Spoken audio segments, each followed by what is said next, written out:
Maintenant, le jour de Yom Kippour, on a cette élévation-là au-dessus du temps qui va complètement pardonner toutes les fautes. Parce que toutes les fautes, elles n'ont de... On parle de fautes que dans le temps. Si on sort du temps, il n'y a plus de fautes. C'est-à-dire les fautes, elles n'existent plus.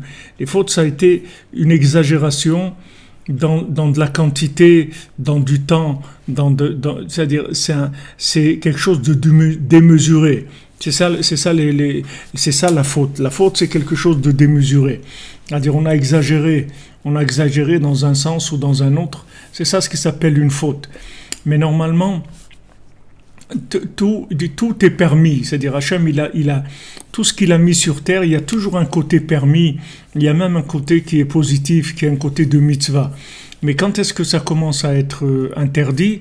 C'est dans les mesures. C'est le déséquilibre qui est interdit, qui rentre qui fait rentrer de la personne dans l'interdiction. Donc l'exagération dans la notion de temps, c'est ça qui va entraîner la faute. Donc quand on va passer dans le Yom Kippour au-dessus du temps, automatiquement on va réparer toutes ces notions-là qui étaient uniquement des notions d'exagération au niveau du temps. C'est-à-dire à un moment, on a été soumis au temps au lieu de le dominer. Au lieu que de dominer le temps par de la retenue, c'est-à-dire que retenir, ça veut dire qu'on maîtrise le temps. C'est-à-dire être capable de dire non, pas maintenant, je fais pas ça, ou je mange un petit peu, je mange pas beaucoup, ou je travaille un petit peu, je travaille pas beaucoup. Tout ce qui est retenu, ça veut dire qu'il y a une maîtrise, que l'homme a une maîtrise du temps.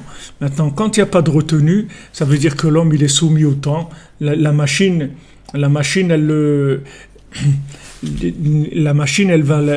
va complètement le dominer, si vous voulez, la machine du temps.